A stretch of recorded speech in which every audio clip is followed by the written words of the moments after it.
आप जैसे बता रहे थे कि आप ऑरा सिर्फ ऐसे देखकर बता सकते हैं, क्या आपने मोदी जी का ऑरा देखा है? कभी फोटो से उनकी पास्ट लाइफ देखने की ट्राई किया आपने? उनकी पास्ट को प्रोटेक्ट किया गया है, पास्ट तो नहीं हम देख पाते। कुछ एंजल्स हैं जो उनकी शुरू से रक्षा कर रहे हैं। आप इतने लोगों की पास्ट लाइफ देखते हैं, जैसे एक बहुत ज़्यादा आजकल मैं केस देखती हूँ ऑटिज्म वाले।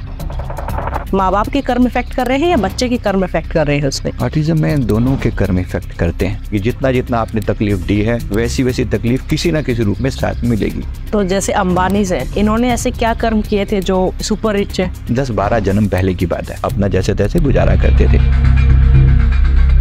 जैसे आप विराट का नाम ले रहे थे। हाँ, मैंने विराट कोहली का भी पास्ट लाइफ देखा।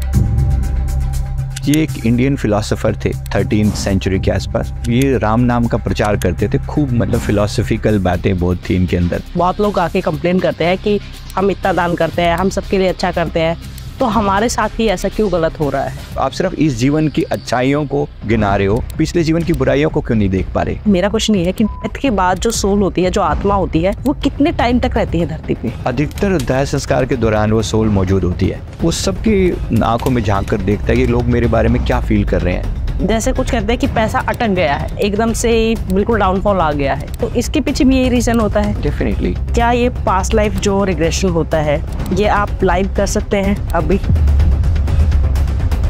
मुझे वापस आना है। जय माता दी। आप सबने पास्ट लाइफ रिग्रेशन के बारे में सुना होगा, वो नहीं तो पास्ट लाइफ के बारे में, पिछले जन्म के बारे में सुना होगा। टीवी में बहुत बार पहले आपने देखा होगा कि पास्ट लाइफ के रिलेटेड कुछ एपिसोड्स भी आते थे। अगर आज हमारी लाइफ में कुछ भी गलत हो रहा होता है तो हर कोई ये कह देता है कि पता नहीं क्या कर्म करके आए हो, क्या ऐसे पुण्य करके आए हो जो इस वजह से यहाँ पे हो, चाहे वो अच्छा है चाहे बुरा है। हमारे पास्ट लाइफ के जो कर्म होते हैं, जो भी हमने किए हैं पाप या पुण्य, वो आज हमारी लाइफ पे इफेक्ट डाल ही रहे होते हैं। सोचो अगर हमें पता चल जाए कि हमारी पास्ट लाइफ क्या थी, हम खुद उस पास्ट लाइफ को देख पाए या हमारी जगह कोई और उस पास्ट लाइफ को देखकर बता दे और बता सके कि कहाँ पे गलती की थी, कहाँ पे सुधार करने की ज़रूरत है। आज इस पॉडकास्ट में मैंने इसी बारे में बात की है। सबसे मज़ेदार बात यह है कि इस पॉडकास्ट में हमने पहली बार लाइव भी किया। पास्ट लाइफ रिग्रेशन कैसे होता है, ये इस पॉडकास्ट में मैंने लाइव करके दिखाया है। मेरी पास्ट लाइफ आप लोग जानेंगे, ऑन कैमरा होंगी। तो स्टार्ट करते हैं हमारे गेस्ट संजीव मलिक के साथ। जय माता दी।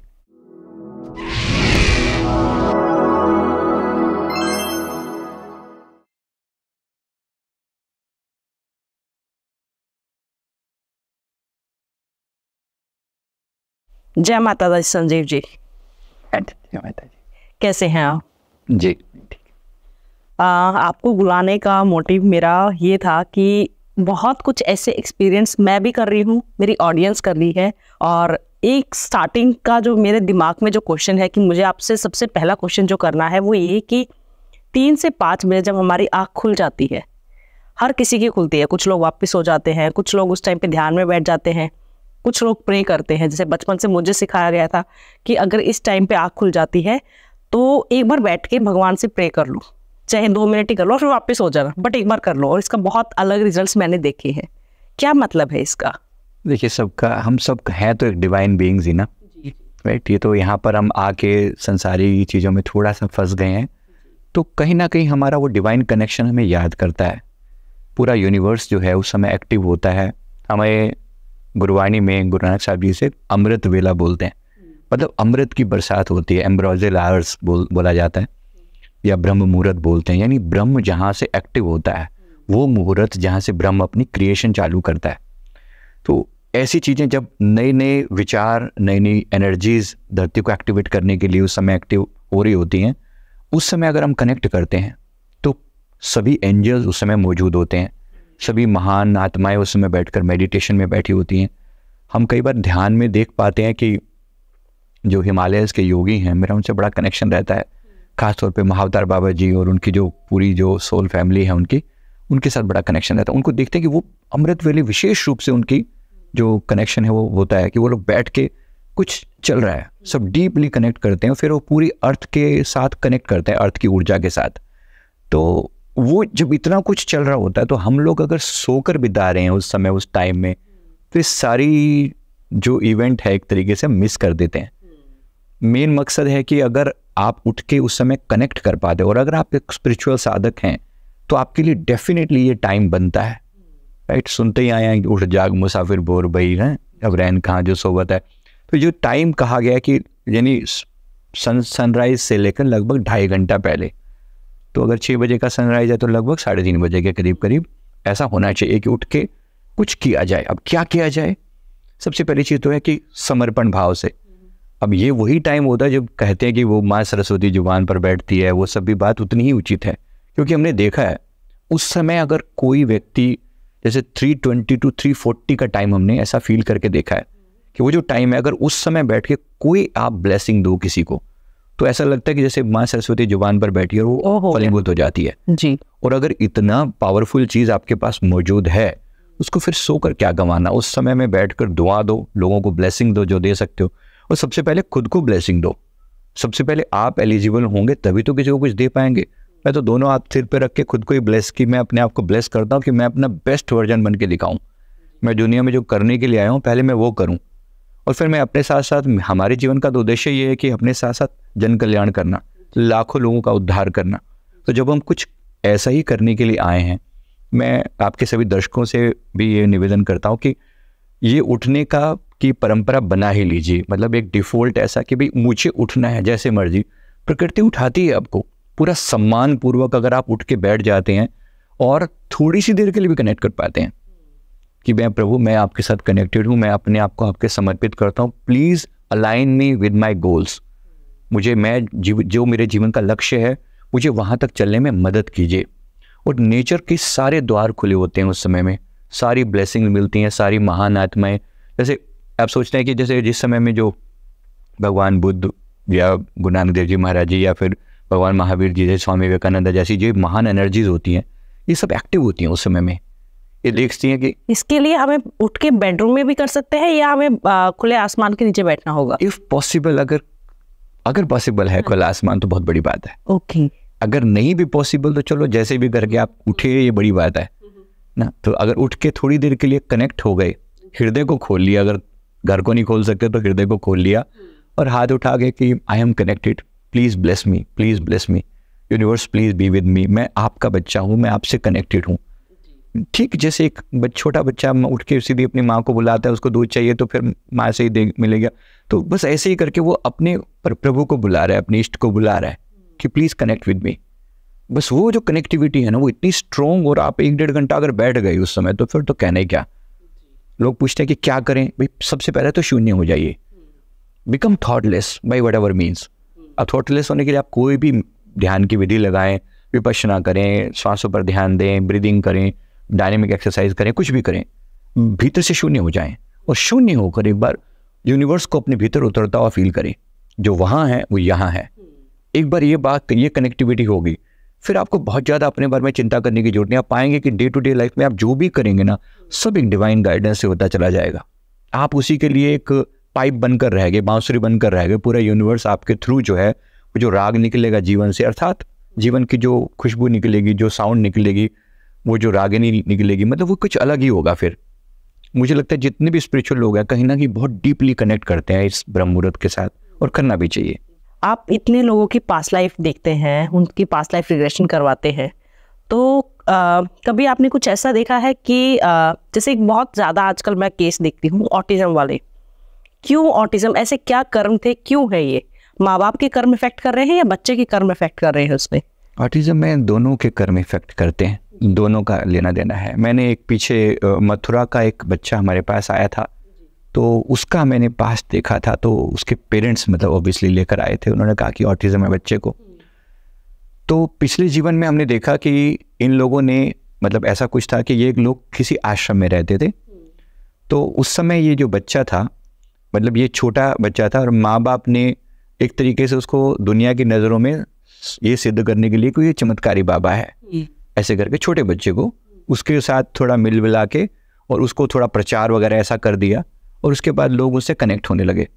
और अब अंदर से तो कनेक्टिविटी थी नहीं, लेकिन झूठ बोल के ऐसे ब्लफ करके कुछ भी मुंह से बोल दिया, ऐसा कर दो, ऐसा तुम्हारा ये काम बन जाएगा, ये कर दो, कोई उपाय टटके वटके इधर से पढ़ के बता दिए। ऐसा करके इन्होंने अनेक लोगों का जीवन खराब किया, अनेक लोगों का। कोई मिसगाइड किया, कुछ भी बोल दिया, ऐसा हो जाएगा वैसा हो जाएगा। उस काम करने में 2 लोगों ने साथ दिया, बच्चे और उसके जो केयर टेकर थे। ये बच्चा कहीं से आया था, माँ बाप नहीं थे वो लोग, तो उन्होंने केयर टेकर जो थे उन्होंने पूरा इस चीज़ का फ़ायदा उठाया अपना पैसा बनाने के लिए। अब नेचर है, जैसे लोगों को जिस तरीके से इन्होंने चीट किया, जिस तरीके से लोगों को धोखा दिया, चीट किया, जो अपने आप को बड़ा ज्ञानी समझता था, वैसे बता के कि ये तो परमात्मा का रूप है, ये ऐसा वैसा करके, वो जो ज्ञानी समझता था, समय आया प्रकृति ने उसको ऐसा मंदबुद्धि बना दिया।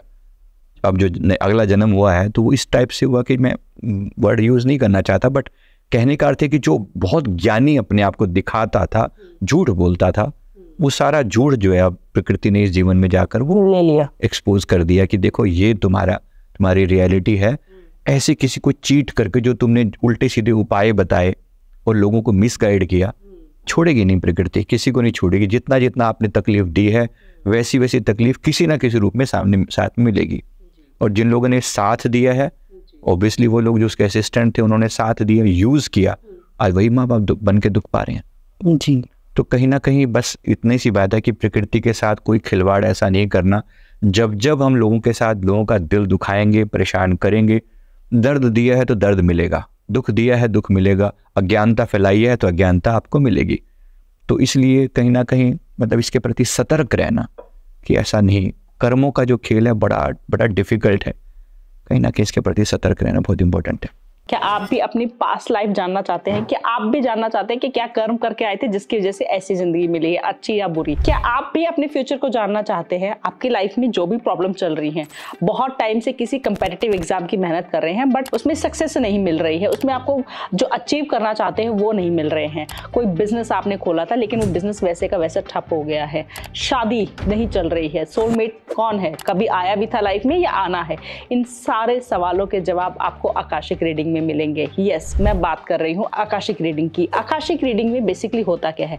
आकाशिक रीडिंग में आपकी सोल की जर्नी का पता चलता है, आपकी आत्मा क्या कर्म करके आई थी जिसके बेसिस पे आपका फ्यूचर पता चलता है कि आपको क्या करना चाहिए, कौन सा बिजनेस आपके लिए सबसे बेस्ट है, कौन से बिजनेस में आपको तरक्की मिलेगी, आपका सोलमेट कौन है, कैसे पहचाने उसे, वो कैसा दिखता होगा। तो जब भी वो आपकी लाइफ में आए उसे जाने नहीं देना है, उसी से शादी करिए, किसी गलत इंसान से शादी करके जिंदगी भर मत पछताइएगा। अगर आप अपने किसी लव्ड वन से जो इस दुनिया में नहीं है आप जानना चाहते हैं कि उनकी डेथ क्यों हुई, क्या उनकी कोई इच्छा थी, वो मुक्त हैं भी या नहीं भी, इन सारे सवालों का जवाब आपको सिर्फ और सिर्फ मेरे पास मिल सकता है। बहुत वास्ट एक्सपीरियंस के साथ मैं बात कर रही हूँ डॉक्टर ममता, जिसने आकाशिक रीडिंग को एक नई पहचान दी है, हर एक इंसान तक पहुंचाया है। तो अगर आपको भी अपना अपॉइंटमेंट चाहिए, आपको भी बुकिंग करनी है, तो आपको नीचे वेबसाइट दिख रही होगी, नंबर्स दिख रहे होंगे, आप कॉल कर सकते हैं, अपनी प्रॉब्लम बता सकते हैं। इसमें बच्चों की भी रीडिंग हो सकती है, बच्चों की भी रीडिंग की जाती है। अगर आपका बच्चे को कोई प्रॉब्लम है, ऑटिज्म से सर्वाइव कर रहा है या क्यों है ऐसा वो बच्चा, क्या किस्मत, आपने क्या ऐसे दान पुण्य किए थे जिसकी वजह से आप इतने सौभाग्यवती हैं, जो भी आपके सवाल हैं वो उन सब सवालों के जवाब आपको आकाशिक रीडिंग में मिलेंगे। जय माता दी।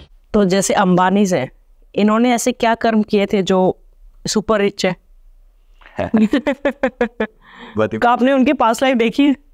हाँ, मैंने बाय चांस एक्चुअली एक proxy life past life system होता है जी, क्योंकि लोग पूछ सकते हैं कि भाई तुमने कैसे देख ली, क्योंकि अंबानी जी तुम्हारे पास थोड़ी आए थे। तो एक तरीका होता है प्रॉक्सी पास्ट लाइफ का, मतलब होता है कि जब एक व्यक्ति ट्रांस में कनेक्ट हो जाता है तो उसके द्वारा हम बाकी कुछ लोगों के साथ भी कनेक्ट कर सकते हैं। तो इसमें हमने प्रॉक्सी पास्ट लाइफ बोलते हैं इसको, एक के द्वारा अनेक लोगों को कनेक्ट कर पाना। मैंने कुछ लोगों की रीडिंग जो है अपने चैनल पे भी डाली हुई है इसमें, जहाँ पर हम एक व्यक्ति को ट्रांस में लेकर गए और उससे फिर हम जो पूछते हैं फिर वो किसी भी के बारे में कुछ भी बता सकता है, जितना रेंज में होता है, प्रकृति जितना बताती है उतना।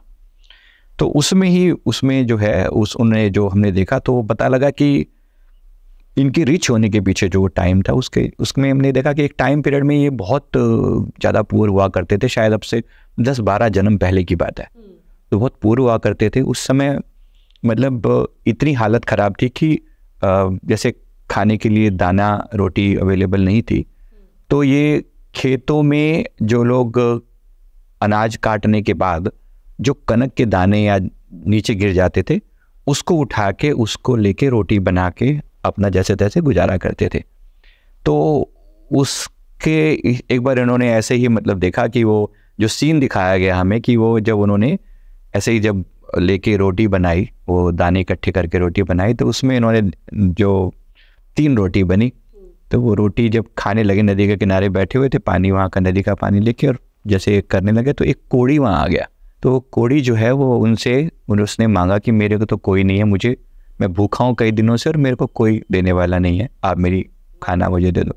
उन्होंने एक रोटी पहले उसे दिया, फिर दूसरी दी, फिर तीसरी दी, मतलब 3 रोटी उन्होंने उसको, जबकि वो खुद 3-4 दिन से भूखे थे।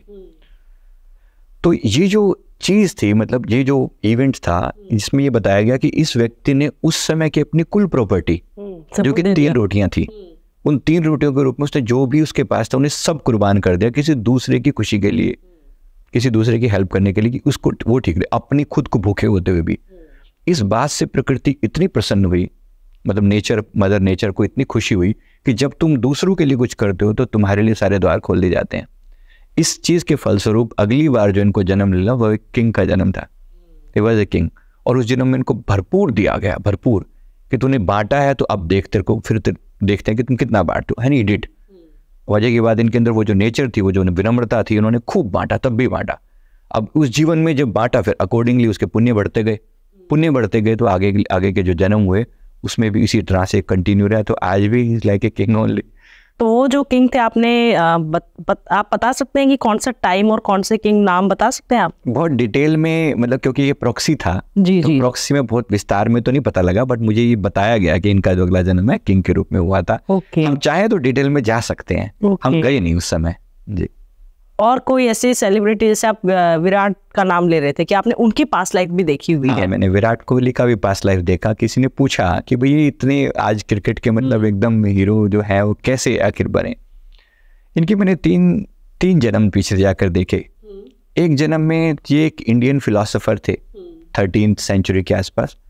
वहाँ पर इन्होंने, मतलब ये राम नाम का प्रचार करते थे खूब, मतलब फिलोसफिकल बातें बहुत थी इनके अंदर। और मुझे लगता है कि डीपली आज भी बहुत स्पिरिचुअल हैं, बहुत स्पिरिचुअल हैं।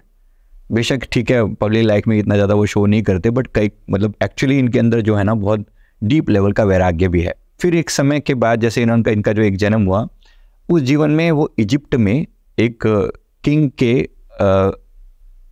एक असिस्टेंट के रूप में थे ये, मतलब वो, लेकिन किंग ने जो जैसे कोई कमांड दिया कि ऐसा करना है ऐसा करना है, इजिप्ट में इनका जन्म था, तो एक वॉरियर थे ये। तो उसमें किसी बात को लेकर किंग ने कुछ ऐसा फैसला लिया जो कि जनता के फेवर में नहीं था। तो इन्होंने उनका असिस्टेंट होने के बावजूद भी उस फैसले का सीरियसली विरोध किया कि कुछ मर्जी हो जाए, जो चीज़ जनता के लिए गलत है मैं उसे स्वीकार नहीं करूंगा। अब अपनी बात को दबंगई से आगे रखने के लिए प्रकृति खुश होती है इस बात से, जब आप अपनी चीज़ को, किसी झूठ को एक्सेप्ट नहीं करते, किसी गलत चीज़ को एक्सेप्ट नहीं करते। आम लोगों के साथ क्या होता है, जी हुजूरी करते, चलो सामने वाला जो कह रहा है ठीक कह रहा है, गलत कह रहा है, बात को मान लिया। ना माना, इन्होंने नहीं माना, विरोध किया, बावजूद इसके कि किंग की नाराजगी झेलनी पड़ी, पर लोगों का बहुत प्यार मिला। तो पॉपुलैरिटी उनकी इतनी बढ़ गई थी कि किंग से ज़्यादा पॉपुलर हो गए थे। बाद में हालांकि इनकी डेथ हो गई, वो सब चीज़ें दिखाई गई, लेकिन मेन बात थी कि इन्होंने जो सत्य की लड़ाई लड़ी, सच की लड़ाई लड़ी, जनता के बात को रखा। प्रकृति इस बात से बड़ी खुश होती है, नेचर की, आप अपनी सच के ऊपर कायम हो, जो मर्जी हो जाए। फिर तीसरा जो इनका जन्म हमने देखा, वो एक राजपूत किंग के रूप में, एक छोटे से कबीले के किंग थे ये। तो उसमें, ये राजस्थान के आसपास की बात है, तो वहाँ जब मैंने देखा कि उसमें ही डिड्स, मतलब ये एक्चुअली इन्होंने किंग की तरह बिहेव किया और बहुत लोगों को एम्पावर किया। मतलब जहाँ जिसकी डो लगा कि ये गरीब है, इसको ठीक किया जा सकता है, इसको ऊंचा उठाया जा सकता है, इसके लेडीज़ के लिए कुछ काम किया जा सकता है, बच्चों के लिए कुछ किया जा सकता है, he did work for that. और स्पेशली उन्होंने स्पोर्ट्स के लिए बहुत कुछ किया कि लोग जो है स्पोर्ट्स में बहुत आगे बढ़ सकें।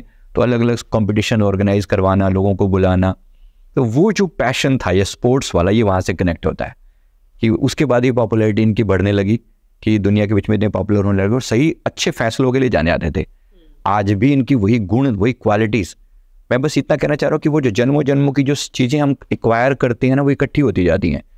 एक डिसीजन ही तो है जो इंसान को इतना अच्छा या बुरा बनाते हैं, राइट? किस टाइम पे आप क्या डिसीजन लेते हो, ये ठीक है, ये गलत, या ये, उस समय आने पर चीज़ें पता चलती हैं। तो ऐसी जो पॉपुलैरिटी, जहाँ लोगों के लिए, जन कल्याण के लिए आपने कुछ किया, तो वो चीज़ नेचर नोट करती है और वही चीज़ का आपको प्रतिफल मिलता है। Now he is so popular, he is so dynamic and he is so well known with everything. एक जो कहते हैं कि जो ज़्यादा भक्ति करता है या जो ज़्यादा अच्छा होता है, उसको ज़्यादा प्रॉब्लम्स होती हैं, उसकी लाइफ ही सबसे ख़राब होती है। लोग ऐसा, मतलब मैंने सुना है बहुत लोग आके कंप्लेन करते हैं कि हम इतना दान करते हैं, हम सबके लिए अच्छा करते हैं, तो हमारे साथ ही ऐसा क्यों गलत हो रहा है? नहीं देखो, ये तो दो अलग अलग बातें हैं ना। आप जैसे इतना तो सभी समझते हैं कि हमारा ये जीवन जो है वो पास्ट की कर्मों का हिसाब भी है, जिसे हम आज के समय में भाग्य बोलते हैं। एट द सेम टाइम हम प्रेजेंट में कर्म करने के लिए भी स्वतंत्र हैं। मुझे लगता है 50-50 जैसा मामला होता है कि 50% लगभग पुरानी चीज़ों का प्रभाव भी पड़ता है। अब जैसे जिस जगह पर मेरा जन्म हुआ या जो मुझे कंडीशंस मिली वो मेरे बस में नहीं थी, लेकिन अब जो मैं कर सकता हूँ वो पूरी तरह मेरे बस में है। तो पास्ट के कर्मों का हिसाब कंप्लीट होना और नए कर्म जो आप कर सकते हैं, इन दोनों का कॉम्बिनेशन आज आप हैं। तो बेशक आज पिछले जन्मों में हो सकता है हमने किसी को चीट किया हो, दुख दिए हो, पीड़ा दी हो, वो डेफिनेटली इस जीवन में हमें मिल रहा है। आप दो चीज़ों को एक साथ कंबाइन करो। आप सिर्फ इस जीवन की अच्छाइयों को गिना रहे हो, पिछले जीवन की बुराइयों को क्यों नहीं देख पा रहे? तो जब हम बात करते हैं पास्ट की, तो पास्ट लाइफ सबसे पहले आपको कनेक्ट करता है कि ये लाइफ केवल इतनी सी नहीं जितनी आपको दिख रही है। एक महान जीवन भी है जो इस 50, 60, 70, 80 साल के जीवन से मच बियॉन्ड है, राइट। और इससे ये कोई मैं थोड़ी कह रहा हूँ, तो हम सभी जानते हैं भगवान श्री कृष्ण अर्जुन को फरमाते हैं कि मैंने तो तेरे और मेरे लाखों जन्म हो चुके हैं, तू नहीं जानता लेकिन मैं सब जानता हूँ। तो हम इसी चीज़ को कनेक्ट करते हैं। और हिंदू फिलॉसफी तो हमारी सनातन धर्म में तो सदा से इस बात पर जोर दिया गया कि हम मल्टीपल, ये आत्मा बार बार जन्म ले लेकर आती है। तो डेफिनेटली अगर आज मुझे कुछ भी दुख मिल रहा है, वो कुछ ना कुछ पास्ट मैंने जरूर बुरा किया होगा। बेशक आप कितना ही ब्लेम कर लो, कितना ही कह लो। हमारे पास एक लड़की आके उसका ये कंप्लेंट थी कि भाई मुझे आज के टाइम में मेरे को कुछ भी अच्छा नहीं हो रहा है।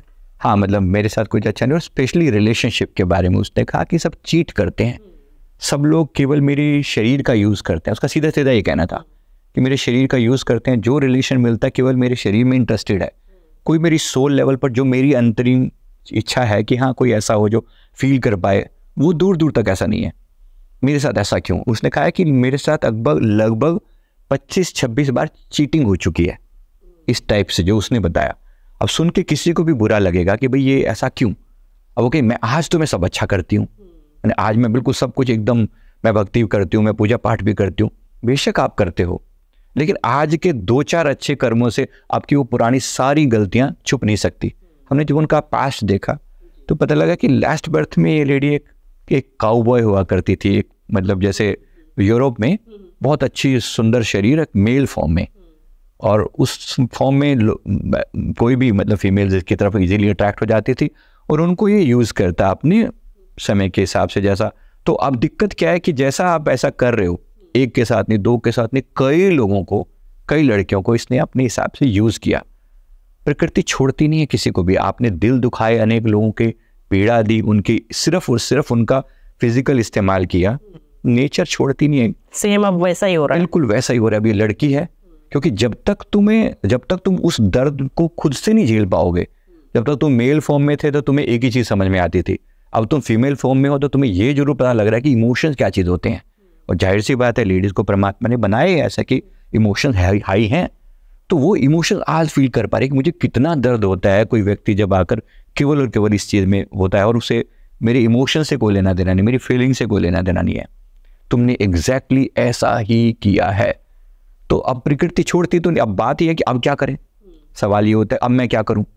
सबसे पहले तो अपनी गलतियों को रियलाइज करो और माफ़ी मांगो, और सारे समाज को दोष मत दो, क्योंकि अभी तक क्या है, सिर्फ ब्लेम गेम चल रहा है, सब बुरे हैं मैं ठीक हूं।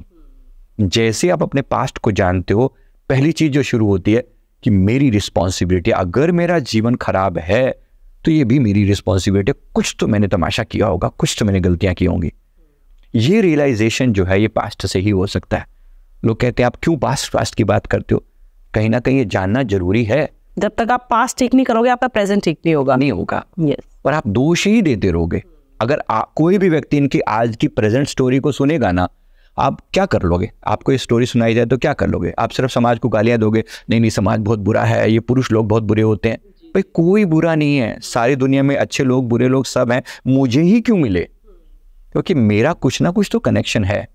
और जब प्रकृति में एक एक कैलकुलेशन के साथ इतना किया जाता है, ये जितने भी चांद सितारे जो हैं एक सर्टेन डिस्टेंस पे, एक सर्टेन वे में, एक सर्टेन तरीके से चल रहे हैं, ये कोई छोटा मोटा खिलाड़ी नहीं कर सकता। वो जो विराट, वो जो महान आदमी, वो जो बैठा है सुप्रीम पावर, वो जो सृष्टि को चला रही है, उसकी कैलकुलेशन में आज तक एक भी मिस्टेक नहीं हुई। तो हमारे जीवन में आने वाला कोई भी दुख बिना कारण के नहीं आ सकता। तो इसको स्वीकार करना, पास्ट के पीछे जाने का मतलब केवल इतना सा है। मैंने पूरी बुक इस टॉपिक पे लिखी है, कर्मों की खेती, मतलब आप जो करेंगे वो पाएंगे, सीधी सीधी सी बात है। तो कहीं ना कहीं ये जानना मुझे लगता है बहुत जरूरी है। आप ब्लेम ना करें, बेशक इस जीवन में आप अच्छा कर रहे हैं तो बहुत अच्छा होके मिलेगा, मल्टीप्लाई होके मिलेगा। सुख दोगे सुख मिलेगा, दुख दोगे मल्टीप्लाई होके मिलेगा। जब मिलेगा फिर रोना नहीं।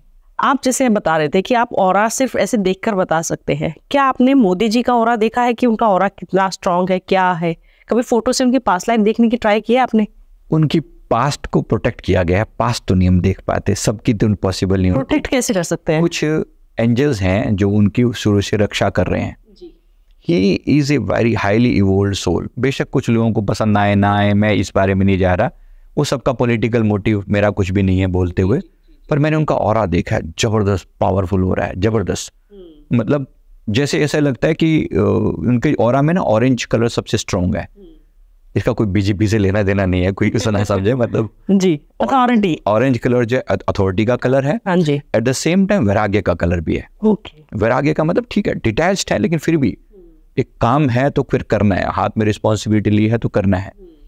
साथ ही साथ में मतलब जैसे उनके में ब्लू कलर ऑरा में दिखता है, तो कम्युनिकेशन, बात को कहने का बेहतरीन तरीका और वाइड सोच जो है वो दोनों ऑरा में दिखाई पड़ती है। उनका ऑरा अच्छा खासा मतलब जितना मुझे फील होता है कि इनका ऑरा कई सैकड़ों फीट तक फैला हुआ है। It's very very powerful aura, very powerful, right. बिना किसी पॉलिटिकल मोटिव के मैं ऐसा कह रहा हूँ, बाकी किसी को अच्छा लगे बुरा लगे उनकी प्रॉब्लम है, लेकिन ऑरा बहुत पावरफुल है, जबरदस्त है उनका ऑरा। जब ऑरा इतना वाइड होता है, या कुछ लोग आपने देखे होंगे दोनों की जिनका ऑरा बहुत ही ज़्यादा वाइड नहीं है, बहुत ही लिमिटेड है, कुछ लोगों का बहुत वाइड होता है, तो क्या फर्क पड़ता है दोनों में, क्या डिफरेंस दिखता है? प्रभाव ओके, मतलब कितने, जैसे अब जिन लोगों का ऑरा दबा हुआ सा होगा, इनकी सोच भी बड़ी लिमिटेड सी होती है, अपने दायरे में ही सोच पाते हैं, बहुत थोड़ी सी बातें सोच पाते हैं। और जितना दबा हुआ ऑरा होगा उतना ज़्यादा, मतलब एक टाइप की नेगेटिविटी है ये, आप ऐसा कहें। जैसे 4-5 फीट का सामान्य लोगों का ऑरा होता है, अगर ज़्यादा होगा तो फिर वो फैलता हुआ 10 फीट, 15 फीट, 20 फीट तक ऐसे जाता है। जो लोग मेडिटेटर्स होते हैं उनका ऑरा एक्सपेंड करता है। और फिर ऑरा के कलर्स भी चेंज होते हैं। ओके, तो ऑरा में दो चीज़ें होती हैं। एक इनर ऑरा होता है जो बॉडीज की, जो फिजिकल बॉडी से लगभग 6 इंच ऊपर होता है, और एक आउटर ऑरा होता है जो कि काफ़ी दूर तक फैला होता है, डिपेंडिंग ऑन कि आपकी कितनी साधना है। और जैसे जैसे आपकी साधना बढ़ती है, ऐसे आपका ऑरा एक्सपेंड करता है। मैंने कई बार ऑटोबायोग्राफी ऑफ योगी, शायद हम सब ने पढ़ी होगी, उसमें योगानंद जी के बारे में, उनके बारे में जो लिखा जाता है विस्तार से, राइट, उनकी जो डिटेल में उनके बारे में जो लिखा हुआ है, योगी कथामृत, तो उसमें जो विस्तार उन्होंने बताया कि बहुत डिटेल में एक्सपेंशन जो है वो बहुत ज़्यादा, उन्होंने कई बार फील किया कि ऐसा लगता है कि जैसे यहाँ से सैकड़ों किलोमीटर तक मैं फैला हुआ हूँ, आई एम एक्सपेंडेड। उसमें ऐसा उन्होंने कई जगह पर बोला है। तो वो जो बोला जा रहा है ना, एग्जैक्टली यही बोला जा रहा है कि मेरा ऑरा इतना फैल चुका है कि मैं यहाँ तक सीमित नहीं हूँ। तो जैसे ही आप अपनी उन बाउंड्रीज को तोड़ते हो, आप पूरे यूनिवर्स के साथ एक रूप हो जाते हो, कनेक्ट हो जाते हो। तो फिर आप में यूनिवर्स आपके अंदर फ्लो करने लगता है, आपके थ्रू वो सारे मैसेजेस डाउनलोड होने लग जाते हैं जो कि आपको नॉर्मली लोगों के लिए अवेलेबल नहीं होते। मेरा क्वेश्चन ये है कि डेथ के बाद जो सोल होती है, जो आत्मा होती है, वो कितने टाइम तक रहती है धरती पे? जैसा आपने गरुड़ पुराण में भी लिखा हुआ है, वैसे 13 डेज का टाइम पीरियड होता है। पर मैंने by grace of God, angels की ब्लेसिंग से मुझे ऑरा दिखता है, तो सोल्स भी दिखती हैं, क्योंकि है तो वो भी एक एनर्जी ना। ऑरा मतलब आपकी एनर्जी कैसी है, सीधी सीधी बात है। ऐसा करके इंसान को रीड किया जा सकता है। अगर आप थोड़ा सा भी एनर्जी लेवल पर ध्यान देते हैं तो इंसान की पूरी रीडिंग ली जा सकती है कि इसकी नेचर कैसी है।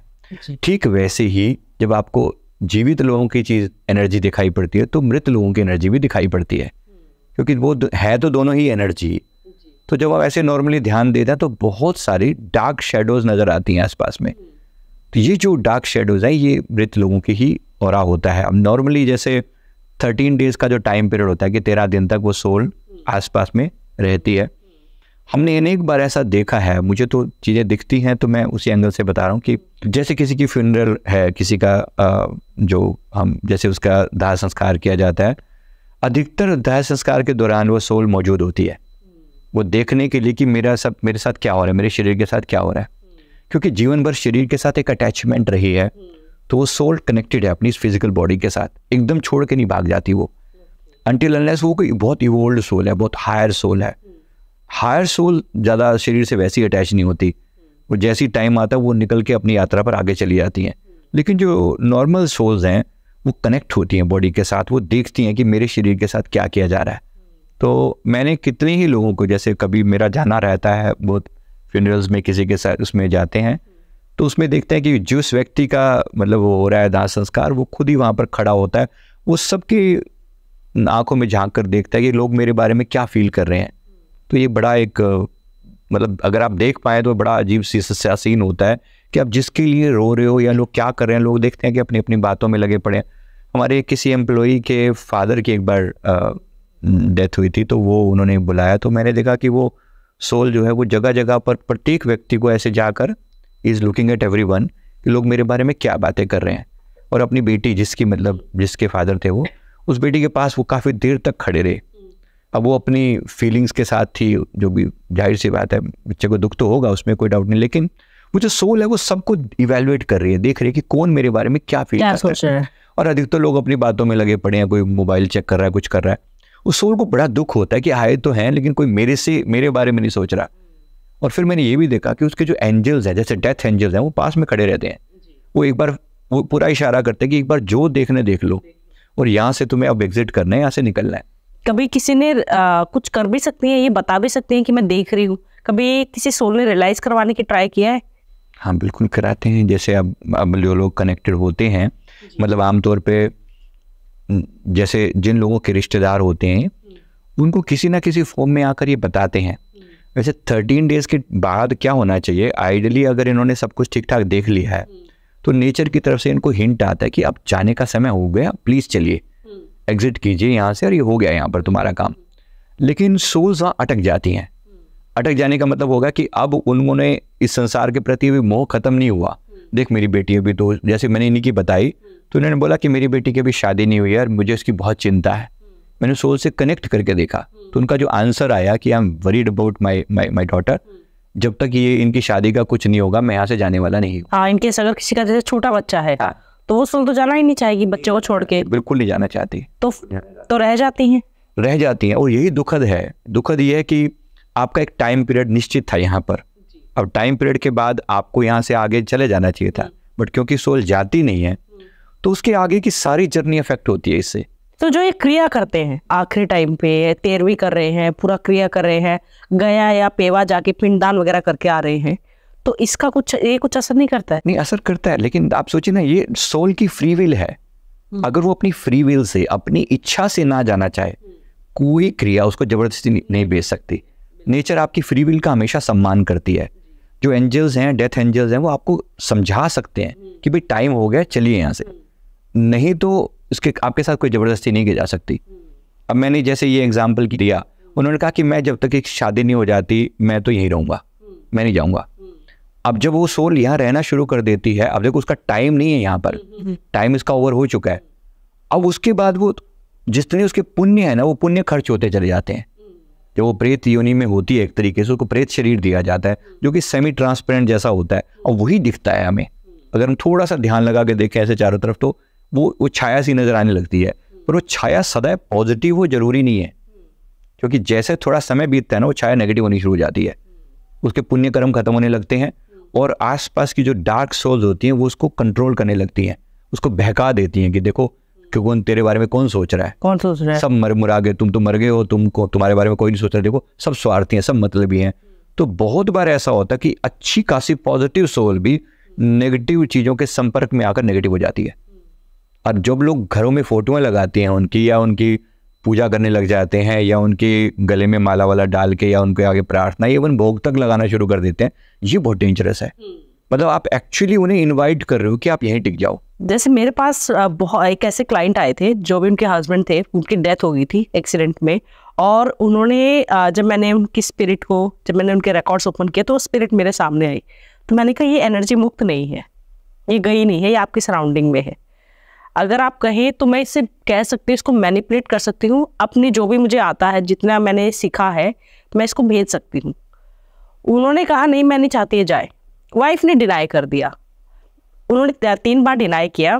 स्पिरिट ने कहा कि ये नहीं चाहते तो मैं क्यों जाऊँ, अब मुझे भेज के दिखाओ। मैं हर किसी से यही रिक्वेस्ट करती हूँ कि जब आपका कोई चला जाता है, दुनिया छोड़कर चला जाता है, तो प्लीज़ आप कहिए कि आप जहाँ हो जाओ, मुक्त हो जाओ, ये प्रे करो। बट लोगों का ये क्वेश्चन आता है कि आप तो कह रहे हो लेकिन हम कैसे डिटैच हो, हमारा लगाव था, हमारा बेटा था। कल ही मेरा एक केस था जिसमें उनके बेटे की डेथ हो गई एक्सीडेंट होके।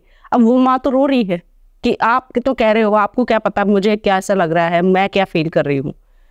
तो ये कैसे लोगों को समझाया जाए कि आप उनके ऊपर इतना उन्हें याद मत करिए या उन्हें भोग मत लगाइए, ये ऐसे ना करिए। तो एक सोचने की बात ये है कि हर एक सोल की जो सोल जर्नी है उसको आगे भी उसका एक टाइम पीरियड निश्चित है। जैसे आपने इनके पति का बोला फॉर एग्जाम्पल, अब इनके पति के लिए परमात्मा ने कुछ तो इनकी जीवन यात्रा के बारे में सोचा होगा कि अगर वो टाइम्ड डेथ थी, टाइम मतलब काल मृत्यु थी, समय हो चुका था, अब समय के हिसाब से प्रकृति ने तो अपना काम कर दिया। सॉरी मैं आपको रोकना चाहूंगी, काल मृत्यु और अकाल मृत्यु कैसे पता चलती है? देखो इसका कोई सीधा पैरामीटर तो नहीं है, बट इन जनरल इसका मतलब ये होता है कि काल मृत्यु का मतलब है प्रकृति की तरफ से इतना ही टाइम पीरियड किसी के लिए डिफाइन किया गया था। मान लीजिए किसी के लिए 70 साल डिफाइन किए गए थे, ठीक 70 साल में उसके साथ ये घटना होएगी और उसके इस बहाने से मृत्यु होनी है, ये सब तय है। पर अगर किसी कारण से व्यक्ति 60 साल में, 50 में, 40 में कोई ऐसी घटना के कारण या तो सुसाइड करता है, तो अकाल ही है, अनटाइम्ड है ना, अनटाइम्ड। दूसरा किसी ऐसी एक्सीडेंट में या किसी ऐसी चीज में इसकी डेथ हो जाती है जो कि इसकी प्लानिंग में नहीं थी। अब इसने जानबूझ के कोई ऐसी मिस्टेक करी, अब सड़क पे आप जानबूझ के कोई उल्टा सीधा करी, ऐसी ड्राइविंग करो या कुछ भी किया, तो वहां से मृत्यु हुई। वो सामान्य मृत्यु नहीं थी, टाइम्ड नहीं थी। जब टाइम्ड नहीं थी तो ऐसा जितना मैंने प्रकृति के नियमों को देखा है, समझा है, बाकी का पूरा समय जब तक आपका टाइम पूरा नहीं हो जाता उस सोल को यहीं बिताना पड़ता है। ये काल और अकाल मृत्यु का जो कंसेप्ट है कि अगर मान लीजिए 70 साल का जीवन था और 40 में इस व्यक्ति ने ये तो कर लिया या किसी कारण से इसकी ऐसी डेथ हो गई जहां पर एक्सीडेंटल या कुछ ऐसा, इसका मतलब ये नहीं कह रहा हूँ कि सारे एक्सीडेंटल डेथ मतलब अनटाइमली होते हैं, ऐसा नहीं है। कुछ लोगों की अकाल ऐसे ही लिखी होती है, मृत्यु भी वो उसी से होनी है। ये हम लोग इतनी आसानी से नहीं बता सकते। इन जनरल मतलब मृत्यु का जो काल और अकाल का मतलब यही है कि समय हुआ या नहीं हुआ, तो उनको बाकी का पूरा समय धरती पर इसी प्रेत शरीर में ही बिताना पड़ता है। ये काल और अकाल की बात। जैसे ये कोलकाता केस जो हुआ जी, उस लड़की के साथ जो हुआ, पहला क्वेश्चन तो मेरा ये है कि ऑब्वियसली उनके पेरेंट्स के दिमाग में भी आता होगा कि हमारी बेटी ने ऐसे क्या कर्म किए थे या हमने ऐसे क्या कर्म किए थे जो ये दिन देखना पड़ा। दूसरी बात, वो काल मृत्यु थी कि अकाल मृत्यु थी? मैं दोनों ये सवाल जानना चाहूँगी। देखो सबसे पहले तो अब ये थोड़ा है तो बहुत सीरियस क्वेश्चन, क्योंकि कोई भी व्यक्ति जब ऐसा सुनेगा, सबके दिल में एक ऐसी आग लगी हुई थी जब उस समय जब ये सुनने में आया कि इस तरीके से, इतने जघन्य तरीके से ऐसा बुरा किया गया, तो कोई भी व्यक्ति आग बबूला हो उठेगा और उसका आएगा कि मैं इसे मार डालो, इस व्यक्ति ने इतना बुरा किया, इतने बुरा किया है, जो करने वाला है उसके प्रति, राइट। अब जो विक्टिम है जिसके साथ ऐसा बुरा हुआ, कहीं ना कहीं मन सोचता होगा इसी के साथ क्यों, मेरे ही साथ क्यों, उसकी आत्मा भी कहीं ना कहीं सोचती होगी कि मेरे ही साथ क्यों। अब प्रकृति अन्याय तो नहीं करती, प्रकृति बुरा तो किसी का कभी करती नहीं, डायरेक्ट तो नहीं करती, कुछ हमारे ही कर्म रहे होंगे। अब ये कोई माने ना माने, इसको कितना बुरा कहे, भाई कुछ तो है। आप बेशक पूरी दुनिया को दोष दे दें, आप ये कहें हमारा समाज दोषी है, वो व्यक्ति दोषी है, या कोई भी हमारी व्यवस्था दोषी है, सारी बातें ठीक, पर फिर भी उसी के साथ क्यों हुआ, राइट, उसी के साथ क्यों। जब आप इस चीज पे जाते हो ना, कारण पे, कहीं ना कहीं कुछ तो कारण मिलता है। मैं एक उदाहरण से बात बताऊंगा तो शायद चीज स्पष्ट हो जाएगी। एक कपल हमारे पास आया, हस्बैंड वाइफ है, उनके तो बच्चे नहीं है। उन्होंने कहा कि पिछले शादी को 9-10 साल हो गए, बच्चे नहीं है, और प्लस उस लेडी को कुछ ब्लीडिंग इशू रहता है, इनर ब्लीडिंग का कुछ इशू रहता है, तो लेडी स्पेसिफिक कुछ था, तो उसने कहा कि बड़ा इशू रहता है उसको। अब हमने जो उसका पास्ट देखा है तो ये पता चला कि ये दोनों हस्बैंड एंड वाइफ जो आज हैं, पिछले जीवन में ये दोनों मेल थे, और इन मेल और अच्छे रिच घराने से थे, तो इन्होंने अपने खेतों के बीच में एक फार्म हाउस जैसा बनाया हुआ था। तो एक बार ये लोग, जो रिच पर्सन था उसकी आदतें वैसे ही खराब थी, जो उसने फिर कोई लेडी वहाँ पर घास वास काटने के लिए कुछ आई होगी, उस समय वो प्रेग्नेंट थी। इस व्यक्ति ने उसके साथ मतलब ऐसा बुरा किया, तो वो उस समय वो प्रेग्नेंट थी वो लेडी, इन दोनों ने मिल के उसके साथ ऐसा किया। मतलब मेन जो था वो जो पर्सन जो था, वो दूसरे व्यक्ति ने सिर्फ उसकी हेल्प करी कि कोई आए ना, ऐसे करके। देखो किसी को भी बुरा लगेगा, सुनना भी बुरा लगता है कि ऐसा हुआ। और आज अगर हमें कोई ऐसी घटना पता चलती है तो हमें लगता है कि मतलब मार डालो इसको, गुस्सा करेंगे, हमारा पता है कितना हमारे मन में इस चीज़ के प्रति रिवेंज की बात पैदा होगी। पर अब वो जो घटना घटी, उस लड़की का जो लड़की का गर्भ जो है वहीं पे खत्म हो गया।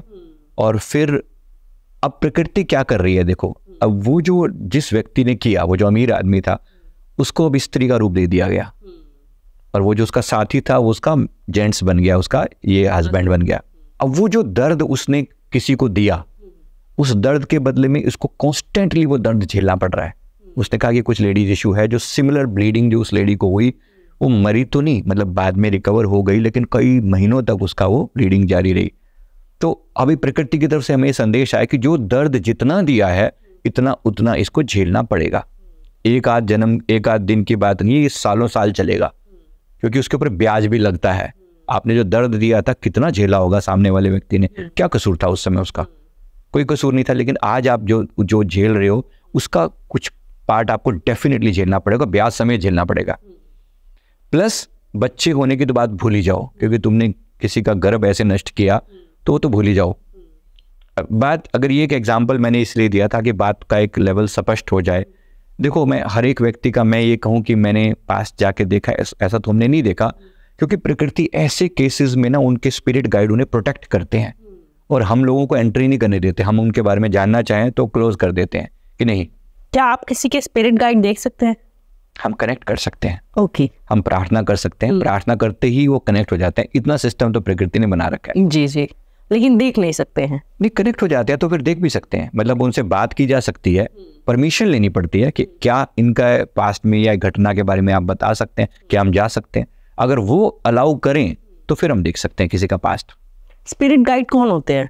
एक आत्मा के वो एंजल होते हैं जिनकी ड्यूटी होती है, जिन्होंने एक तरीके से सोल कॉन्ट्रैक्ट किया होता है इस आत्मा को अपने डेस्टिनेशन तक पहुंचाने का, जिन्हें हम आकाशिक रीडिंग में मास्टर्स कहते हैं। आई थिंक वही जी जी, उन्हीं को आप मास्टर कहते हैं, उन्हीं को आप स्पिरिट गाइड बोलते हैं। उनके पास हमारी आत्मा के पूरे रिकॉर्ड्स होते हैं, और आगे के जन्मों की भी पूरी जर्नी का हिसाब होता है कि इस व्यक्ति को अगर मुझे यहाँ लेकर जाना है, इतने जन्मों में यहाँ तक लेकर जाना है, तो उसको ये यात्रा करवानी है। वो जीवन में इंटरफेयर करते हैं। जब आप उन्हें बुलाते हैं, प्रार्थना करते हैं, तो सबसे पहले आपके स्पिरिट गाइड ही आपकी बात सुनते हैं। मैं कहूँ कि हे प्रभु मेरे जीवन में सहायता करो कि मैं एक अच्छा राइटर बन जाऊँ फॉर एग्जाम्पल, तो मेरे स्पिरिट गाइड इसमें मेरी हेल्प करेंगे। अगर मेरी प्रार्थना जेन्युइन है और वहाँ तक पहुँचती है तो फिर मुझे अकॉर्डिंगली गाइड किया जाएगा। मैंने नोटिस किया है कि आजकल लॉयल्टी नहीं रही है। रिलेशंस में वाइफ चीट कर रही होती है, हस्बैंड चीट कर रहा होता है, तो मैं बड़ी हैरान होती हूँ जब ऐसे केसेस मैं देखती हूँ कि मैम मेरे हस्बैंड है बट मैं किसी और को लाइक करती हूँ, फिर मैं किसी और को लाइक मतलब ये चल रहा होता है। ये बहुत ज़्यादा हो गया है, क्यों है ऐसा? देखिए सबसे पहले तो अब ये तो प्रकृति ने एक सिस्टम बना रखा है। अगर आप इस पर कंट्रोल नहीं करते, सीधी बात करो, देखो इच्छाएं तो हर इंसान के अंदर कितनी भी हो सकती हैं, पर फिर भी एक मर्यादा बनाई गई है ना। अपने पति या पत्नी के साथ आपका भाव ठीक है, बट अब बियॉन्ड आप सारी लिमिट्स को क्रॉस करके जब आप ऐसा कुछ सोचते हो तो प्रकृति फिर छोड़ती नहीं है। याद रखिए, चीटिंग कर रहे हैं तो चीटिंग के लिए तैयार रहिए। वेरी सिंपल, चीटिंग कर रहे हैं, एक दिन जब आपके साथ होगी फिर कहें वाई मी, फिर वाई मी मत करना। अभी से समझ लो बात को, वाई मी का मतलब ये है। मैंने पहले भी एग्जाम्पल दिया कि वो चीटिंग आज वो कह रही है कि सब मेरे शरीर में इंटरेस्टेड हैं। भाई तुमने भी ऐसा किया था, वेरी सिंपल, एक्सेप्ट इट। अगर आप इस चीज़ को स्वीकार करते हो तो अब भी जब मैं देखता हूँ ना ऐसा सेम एक बात जो हमने बाकी लोगों के साथ भी देखी कि धोखे बार बार होते हैं। ऐसा लगता है कि मुझे ऐसा लगता है कि बार बार मुझे लोग चीट करते हैं। ऐसा किसी लेडी ने, मैंने पहले भी एक बार ऐसे सिमिलर टाइप का क्वेश्चन आया कि हस्बैंड जो है मेरे सामने ही किसी दूसरी औरत को घर ले आते हैं मतलब उसने ऐसा कहा तो बड़ा बुरा लगता है सुन के। कोई मजे लेने के टॉपिक नहीं है, दुखद है कि आप ऐसा क्यों हो रहा है, क्यों मेरे ही साथ, क्यों, उसका सवाल ये हो सकता है।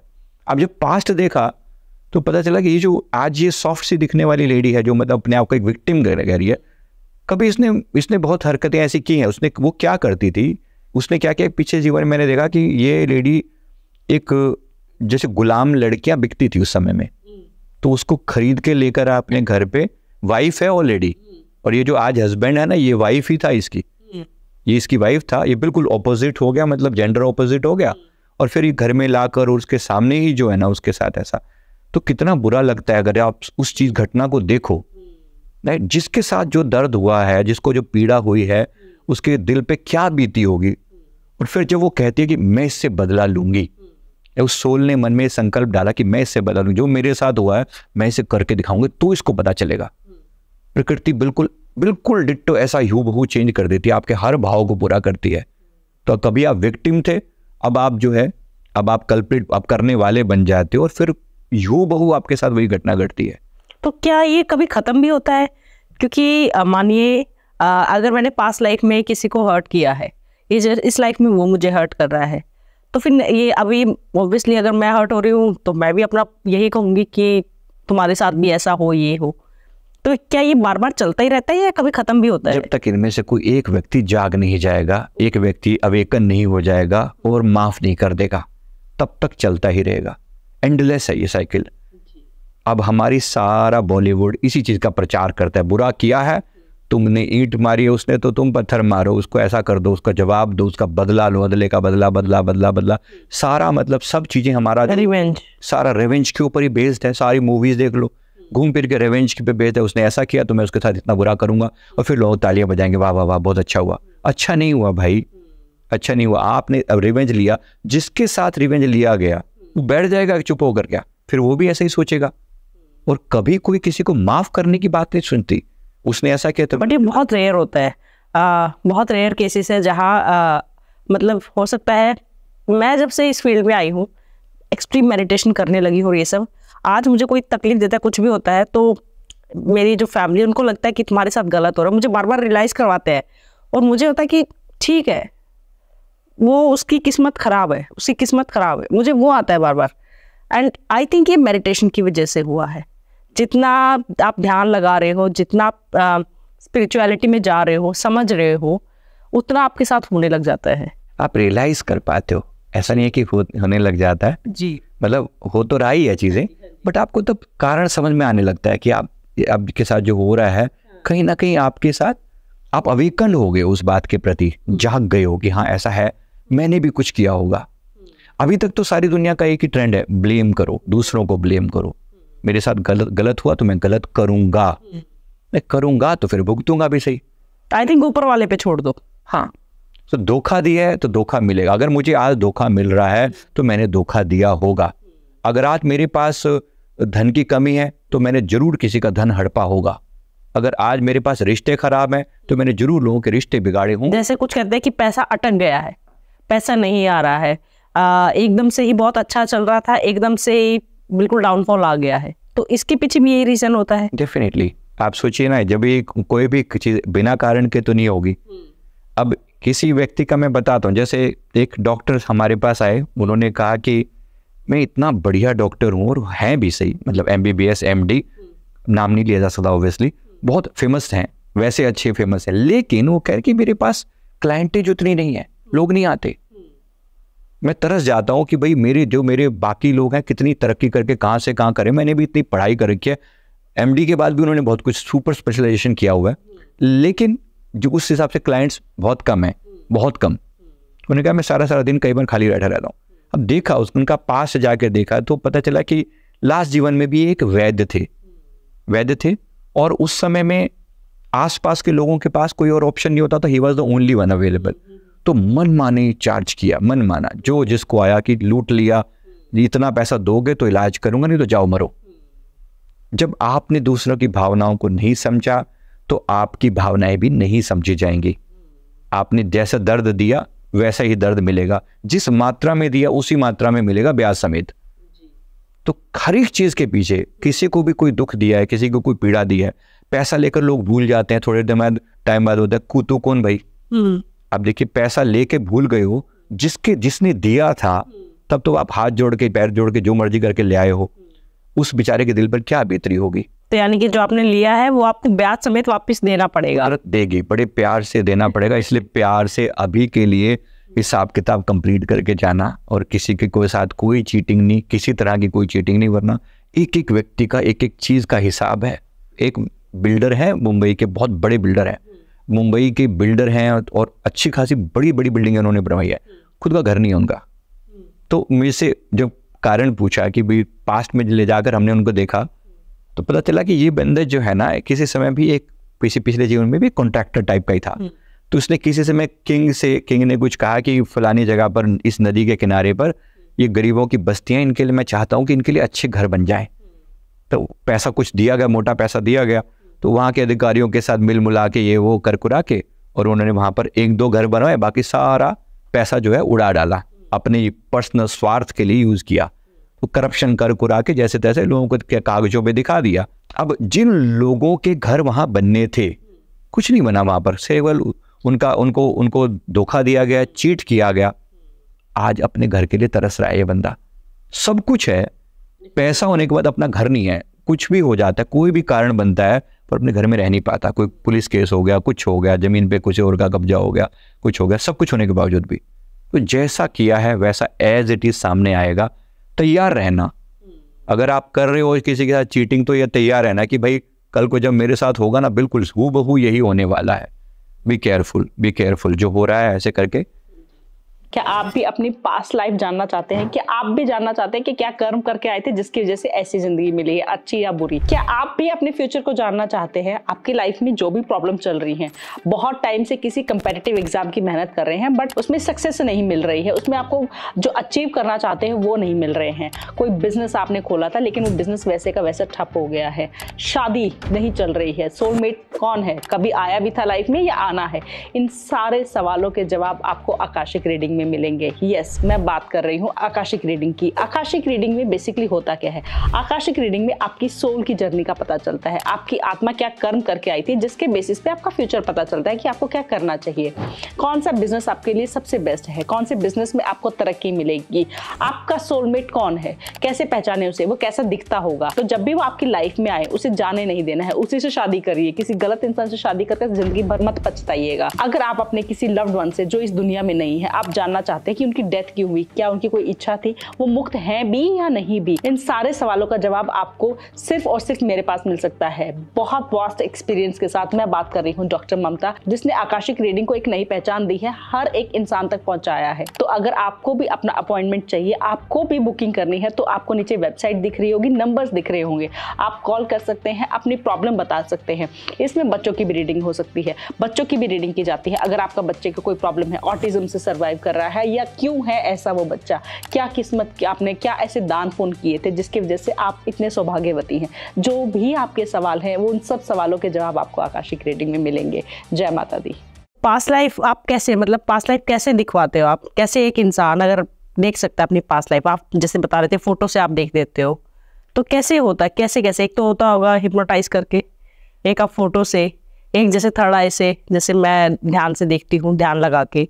तो कैसे कैसे आप कैसे करते हैं? देखो, जो बेस टेक्निक है वो तो वैसे पास जो देखने की जो बेस टेक्निक है वो तो हिप्नोथेरेपी के जरिए ही है जी। तो ट्रांस में ले जाकर देख पाना, अगर उस व्यक्ति को पूरी खुद से देखनी है तो ये उसी तरीके से पॉसिबल है।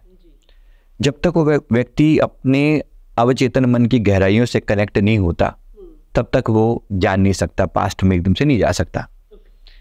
पर दूसरा तरीका कोरोना टाइम पीरियड में फिर हम लोगों ने निकाला कि अगर ज़रूरत पड़े और व्यक्ति अवेलेबल ना हो तो हम क्या कर सकते हैं। तो फिर हमने देखा कि किसी की फ़ोटो से भी कनेक्ट कर सकते हैं, तो ये भी हमने उस समय की ज़रूरत थी तो वो पूरा किया और चीज़ें कनेक्ट होने लगी और फिर पता लगने लगा कि पास तो अभी ये पॉसिबल है कि हम किसी की फ़ोटो से भी बता सकते हैं। ओके। क्या ये पास्ट लाइफ जो रिग्रेशन होता है ये आप लाइव कर सकते हैं अभी? पॉसिबल है, लाइव किया जा सकता है। ओके। तो अगर क्या इसमें पहले क्वेश्चंस बताने होंगे कि क्या क्या जानना है, बिकॉज उसमें तो ऑब्वियसली नहीं याद होगा कुछ भी। हाँ, इसमें होता है कि हाँ ये पॉसिबल है कि आप पहले से बताना पड़ेगा एक बार तो ओके। क्योंकि हम कमांड वही देते हैं कि अगर आप वो जाइए और वो देखिए। हाँ, जाके वो देखिए, तो उसी हिसाब से नेचर आपको वो रिवील करती है।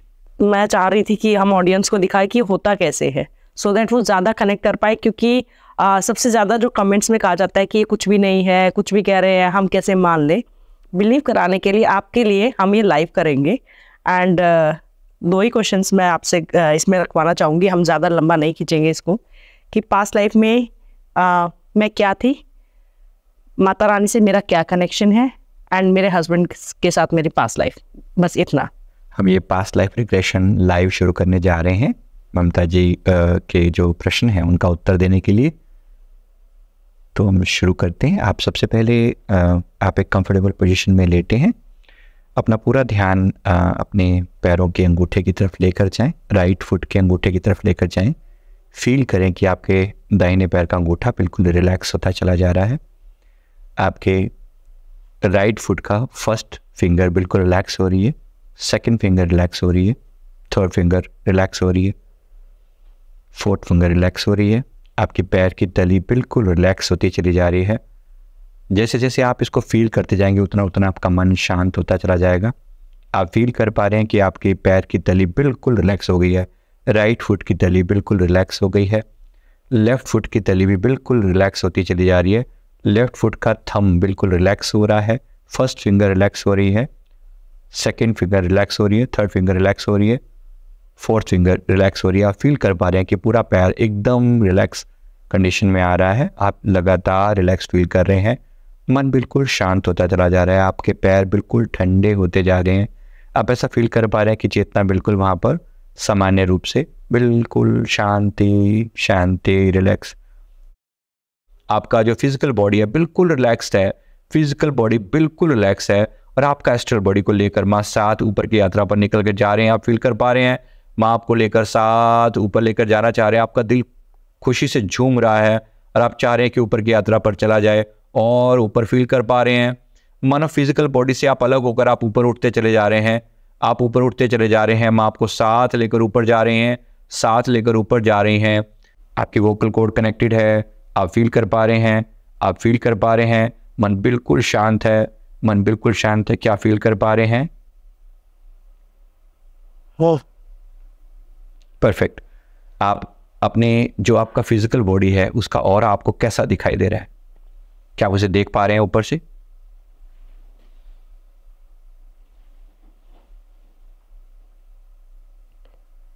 सूरज जैसा। सूरज जैसा, परफेक्ट। और कोई कलर्स भी हैं आपके ऑरा में, आपके फिजिकल बॉडी में?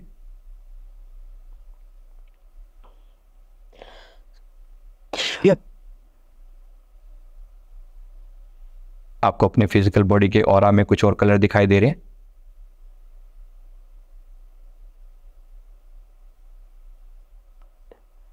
ब्लू रेस आ रही है। ब्लू रेज आ रही हैं, परफेक्ट। क्या माँ दुर्गा के पावन स्वरूप को आप देख पा रहे हैं? माँ काली। माँ काली, कैसा है उनका स्वरूप? जरा उनका थोड़ा डिस्क्राइब करें, क्या दिखाई दे रहा है आपको?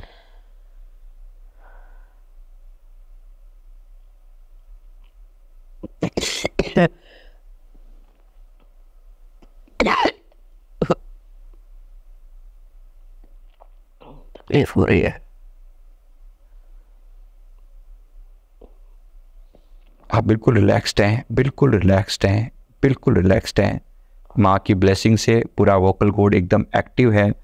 उनकी कृपा से आपका शरीर बिल्कुल रिलैक्स्ड है, बिल्कुल रिलैक्स्ड है। किसी तरह का कोई पेन, कोई तकलीफ आपको नहीं होगी।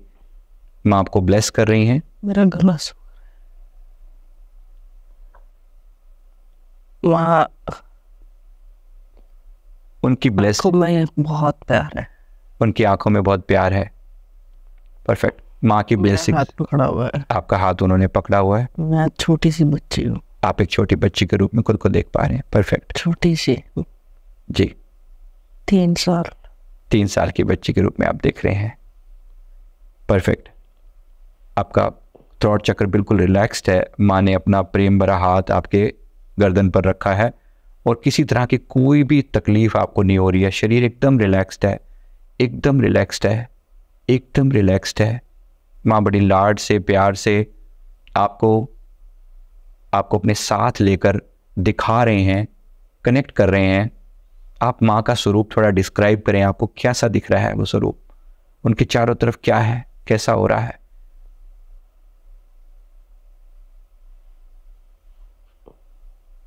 बस सिर्फ आंखें देख रही हूँ। आप सिर्फ आंखें देख रहे हैं, बहुत सुन, मुझे प्यार से देख रहे हैं। आपको प्यार से देख रहे हैं। माँ बेटी। Perfect perfect.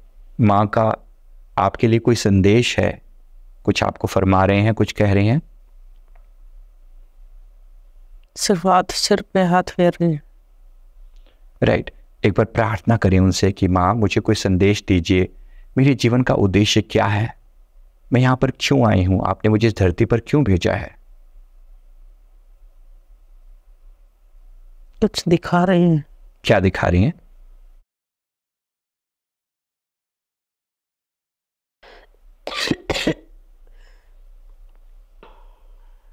मेरा बड़ा शुक्र है, मुझे वापिस आना है। ओके। मेरे 1 से लेकर 3 की गिनती तक आप इस शरीर में वापस लौट आएंगे, कनेक्ट हो जाएंगे।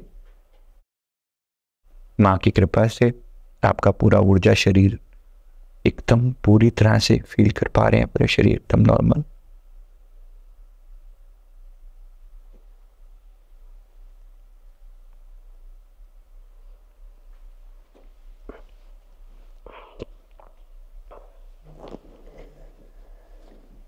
पानी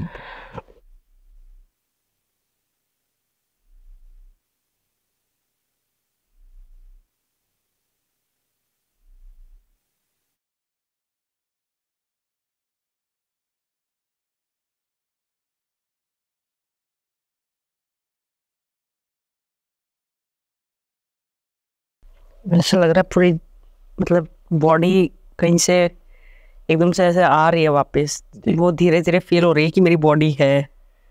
जी, अवचेतन मन से कनेक्ट होने में टाइम लगता है एकदम से। मैंने इसलिए निवेदन किया था कि उसी समय थोड़ा सा कॉन्शियसली हम कुछ कर लें, तो बाद में तो कंट्रोल नहीं होता थोड़ा सा। अभी आने में ऐसा लग रहा है कि पूरी बॉडी धीरे धीरे एडजस्ट हो रही है। यस। तो जो आपने डिस्क्राइब किया वो बहुत अलग ही था। याद है सब कुछ? कुछ याद है, कुछ नहीं। क्या क्या आप बताएंगे एक बार? अभी जो आपने देखा कि मतलब माँ काली आपको लेकर गए थे, तो याद होगा ये वाला? एक माँ काली का मंदिर में जो जैसे मंदिर, हाँ जी, और एक सिर्फ गोल चेहरा, बाल पूरे पीछे बंधे हुए, एक वो चेहरा दिमाग में छप कर जो आया है। ये आप ही का चेहरा दिखाया गया था। आपने जो बताया वो 2046 का सीन था। तो ऐसा कोई और पहले ऐसा केस हुआ है जिसमें किसी ने अपना फ्यूचर देखा हो, या मैं ही पहले? नहीं, पहले भी दिख हो जाता है कभी कभी। ओके। मतलब एकदम से कनेक्ट हो जाता है, वो हमारे बस से बाहर होता है। ओके। एक तरीके से जैसे मैंने आपको निर्देश तो ये दिए थे कि जानना चाहते थे कि आपके मतलब जीवन का गोल क्या है, ऑब्जेक्टिव क्या है। वो उन्होंने फ्यूचर में ले जाकर दिखा दिया कि ठीक है ये ऑब्जेक्टिव है। एंड ये कितना, मतलब इसको हम कितना मान सकते हैं कि सच होता है? 100% या कुछ कर्मों पे भी डिपेंड करता है? नहीं, मतलब देखो, फ्यूचर विजन दिखाने का मतलब तो ये होता है कि इसमें नेचर ने कुछ पार्ट डिसाइड किया हुआ है, बाकी कुछ चीज़ें अपने कर्मों पर डिपेंड करती हैं। जी। मतलब ये एकदम 100% क्लियर हो ऐसा जरूरी नहीं है। जी जी। कुछ बातें हमारे प्रेजेंट लाइफ के डिसीजन पर भी डिपेंड करती हैं। जी। हो सकता है आप मन से, मतलब आप चाहें ही ना उस चीज़ को। जी। राइट। बट कई क्या ऐसा हो सकता है कि किस्मत आपको ले जाकर ये छोड़ेगी, चाहे आप कितना भी बैक स्टेप करें? ऐसा हो सकता है, इस बात के चांसेस हैं। जी। क्योंकि जो मैंने कुछ भी ऐसा पूछा ही नहीं था और मेरा कोई फ्यूचर में जाने का बात ही नहीं थी। जी। मैंने तो प्रार्थना ये करी थी कि आपको सीधा कुछ ऐसा दिखाएंगे जिससे मुझे ऑब्जेक्टिव क्लियर हो जाए। लेकिन वो जो दिखाया गया वो बिल्कुल फ्यूचर विजन में लेकर चले गए। कैसे था वो तो और क्या किसी और की आपने जब ये किया है तो किसी और के एक्सपीरियंस में भी कभी देवी देवता ऐसे आए हैं और ऐसे हुआ है? देवी देवता आते हैं। जी, देवी देवता आते हैं क्योंकि वो सबसे आसान होता है। देखो, जो भी वैसे पास्ट में ले जाने के और भी बहुत सारे तरीके होते हैं, पर मैं आपको जानबूझ के मंदिर की तरफ मैंने जो गाइडेंस दिया वो इसीलिए था क्योंकि आप डीपली कनेक्टेड हैं, तो आपके अवचेतन मन को उनसे कनेक्ट होने में समय नहीं लगेगा। अन्यथा एक सामान्य इंसान को समय लग जाता है जी। उनको तो हम फिर नॉर्मल हिप्नोथेरेपी के जरिए ही लेके जा रहे हैं, लेकिन यहाँ खाली हिप्नोथेरेपी नहीं थी, एंजेलिक कनेक्शन इम्पोर्टेंट था। जी, आपको कैसा ये लगा ये पॉडकास्ट ज़रूर कमेंट्स में बताइएगा। इस पूरे पॉडकास्ट की छोटी छोटी क्लिप्स हमने अपने दूसरे चैनल पे भी डाली हुई हैं, द ममता पॉडकास्ट क्लिप्स। उस चैनल को जाके आप सब्सक्राइब कर सकते हैं, वहाँ से भी देख सकते हैं। और प्लीज़ कमेंट ज़रूर करिएगा ये पॉडकास्ट आपको कैसा लगा। जय माता दी।